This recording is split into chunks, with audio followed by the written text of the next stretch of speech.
Mateus, capítulo 16. Os fariseus e saduceus voltaram a pressionar Jesus para que ele desse alguma prova de quem ele era.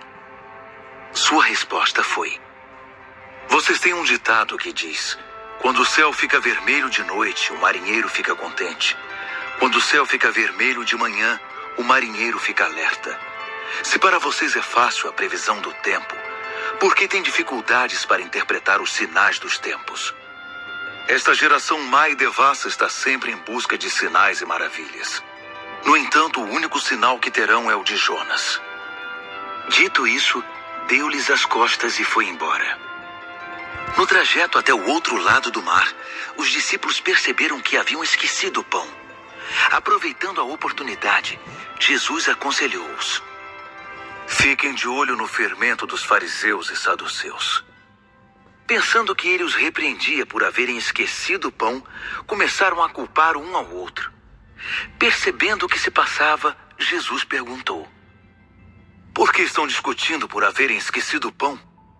Crentes pela metade, não entenderam ainda? Não se lembram dos 5 pães que demos aos 5.000? Quantos cestos de sobras vocês recolheram? Ou dos 7 pães para os 4.000? Quantos cestos de sobras vocês recolheram? Ainda não perceberam que o problema não é o pão? O problema é o fermento dos fariseus e saduceus. Então eles entenderam. Jesus não estava preocupado com o pão, mas com o ensino dos fariseus e saduceus. Quando chegou às vilas de Cesareia de Filipe, Jesus perguntou aos discípulos: o que o povo anda dizendo a respeito do Filho do Homem? Eles responderam: alguns pensam que é João o Batista. Outros acham que é Elias. Há quem pense que é Jeremias ou algum dos profetas. Ele insistiu: e vocês? Quem acham que eu sou? Simão Pedro declarou: tu és o Cristo, o Messias, o Filho do Deus vivo.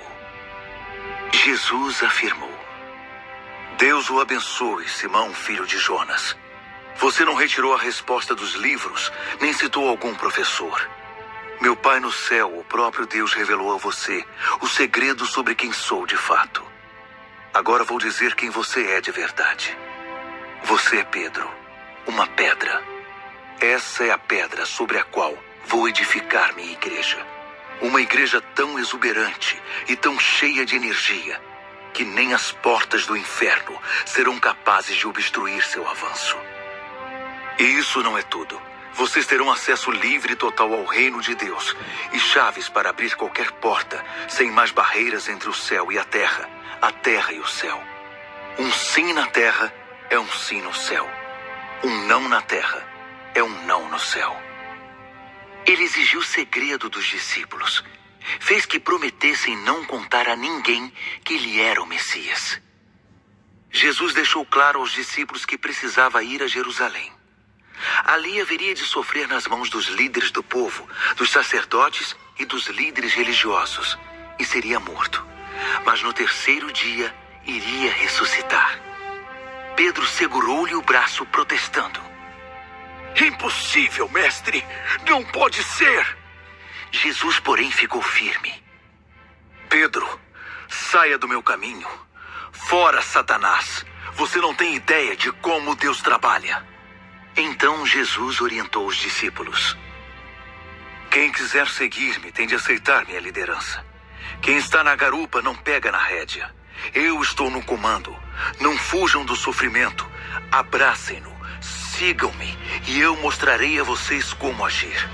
Autoajuda não é ajuda de jeito nenhum. O autossacrifício é o caminho, o meu caminho, para que vocês descubram sua verdadeira identidade. Qual é a vantagem de conquistar tudo o que se deseja, mas perder a si mesmo? O que vocês teriam para dar em troca da sua alma? Não fiquem obcecados em fazer negócios. Antes que percebam, o Filho do Homem virá com todo o esplendor do Pai, acompanhado por um exército de anjos.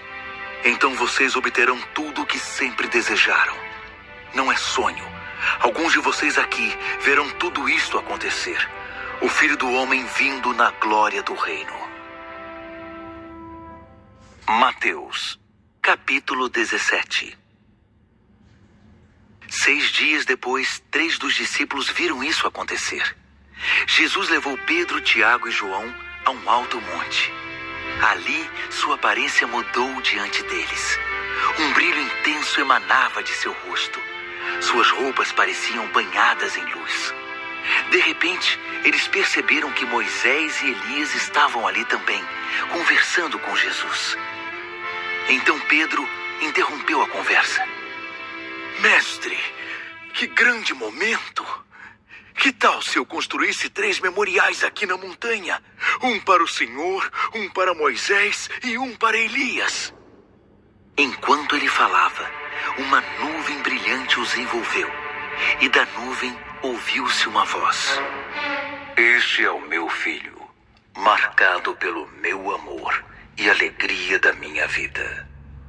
Ouçam-no. Quando os discípulos ouviram a voz, caíram com o rosto em terra, amedrontados. Jesus, porém, tocou-os e disse: Não precisam ter medo. Eles abriram os olhos e olharam em volta. Somente Jesus estava com eles.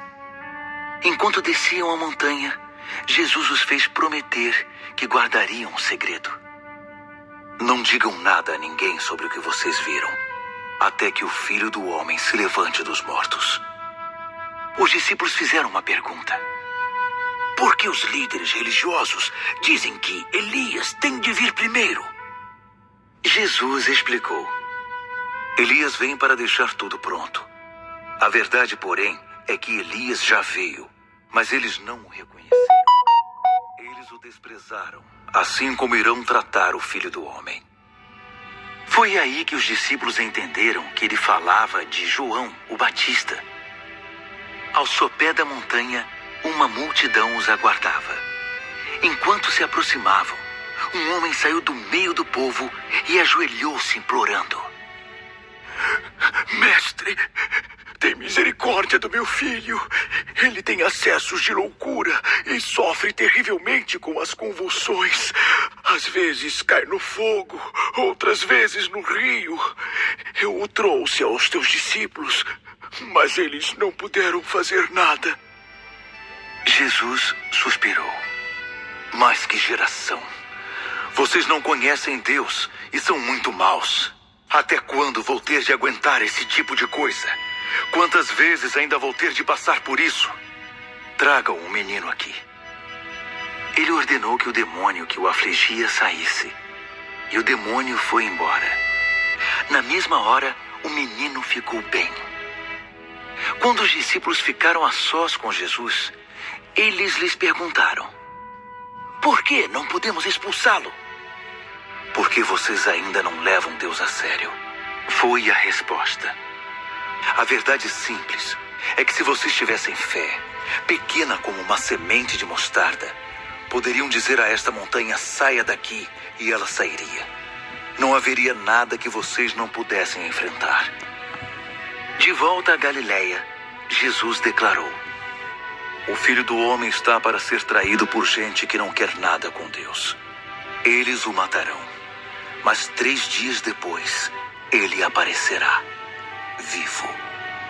Com isso, os discípulos ficaram muito aflitos. Quando chegaram a Cafarnaum, os cobradores de impostos perguntaram a Pedro: O mestre de vocês paga impostos? Pedro respondeu: Claro. Mas assim que chegaram em casa, Jesus o confrontou. Simão, o que você acha? Quando um rei decreta impostos, quem paga? Seus filhos ou seus súditos? Pedro respondeu: Seus súditos? Jesus continuou: Então os filhos estão isentos, certo? Mas para que não os preocupemos desnecessariamente, vá até o mar, lance o anzol e puxe o primeiro peixe que fisgar. Abra a boca do peixe e encontrará uma moeda.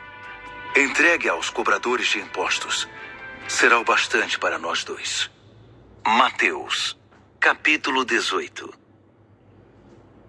Naquele momento, os outros discípulos aproximaram-se de Jesus e perguntaram: quem é o maior no reino de Deus?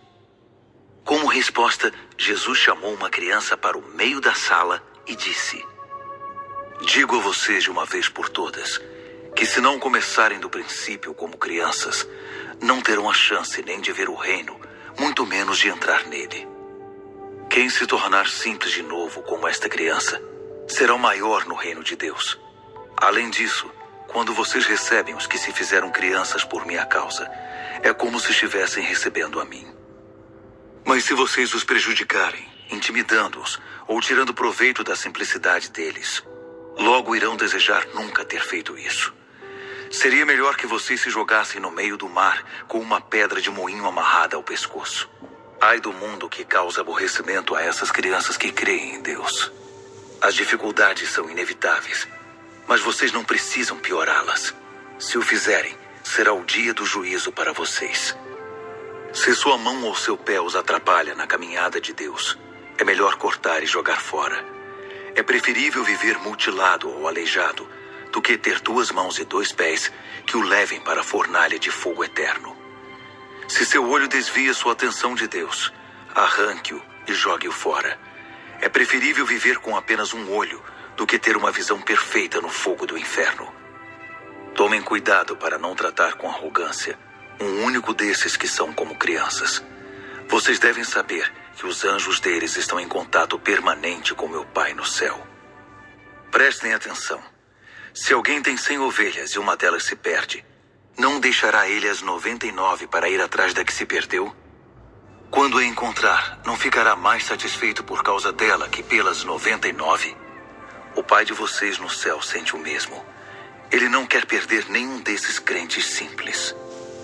Se um dos que dizem ser seu irmão na fé prejudicar você, converse com ele. Consertem a situação entre vocês.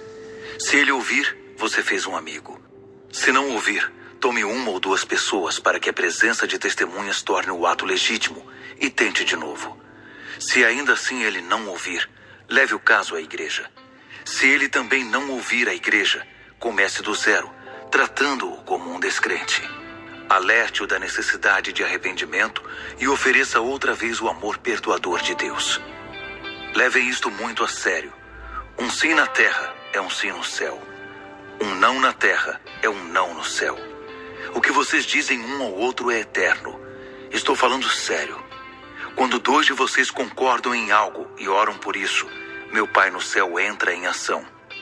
E quando 2 ou 3 de vocês se reunirem por minha causa, não tenham dúvidas de que estarei ali. Nesse instante, Pedro teve a coragem de perguntar: Mestre, quantas vezes tenho de perdoar o irmão que me prejudica? 7? Jesus respondeu: 7 é pouco. Tente 70 vezes 7. O reino de Deus é como um rei que decide acertar as contas com seus serviçais. Trouxeram à sua presença um servo que lhe devia o equivalente a 300 toneladas de prata. Ele não podia pagar uma dívida tão vultosa. Então o rei ordenou que o homem, com esposa, filhos e bens, fosse leiloado no mercado de escravos. O infeliz lançou-se aos pés do rei e implorou: dá-me uma chance e pagarei tudo. Sensibilizado com o pedido, o rei deixou-o ir, cancelando a dívida. O servo perdoado mal havia saído da sala quando se encontrou com um companheiro que lhe devia apenas 100 moedas de prata. Furioso, agarrou-o pelo pescoço e ordenou: pague-me agora. O pobre homem lançou-se aos pés dele e implorou: dê-me uma chance e pagarei tudo. Mas o outro continuou irredutível. Mandou-o para a cadeia com ordem de ser solto só depois de pagar a dívida. Alguns servos que presenciaram a cena ficaram revoltados e relataram o fato ao rei. O rei mandou chamar o servo de volta e disse: você é mau caráter. Perdoei sua dívida quando você implorou por misericórdia. Não deveria você também ser misericordioso diante das súplicas de seu companheiro? O rei estava furioso e mandou que aquele servo ficasse na prisão até pagar toda a dívida. Meu Pai no céu fará exatamente a mesma coisa com aquele que não perdoar incondicionalmente qualquer um que peça misericórdia.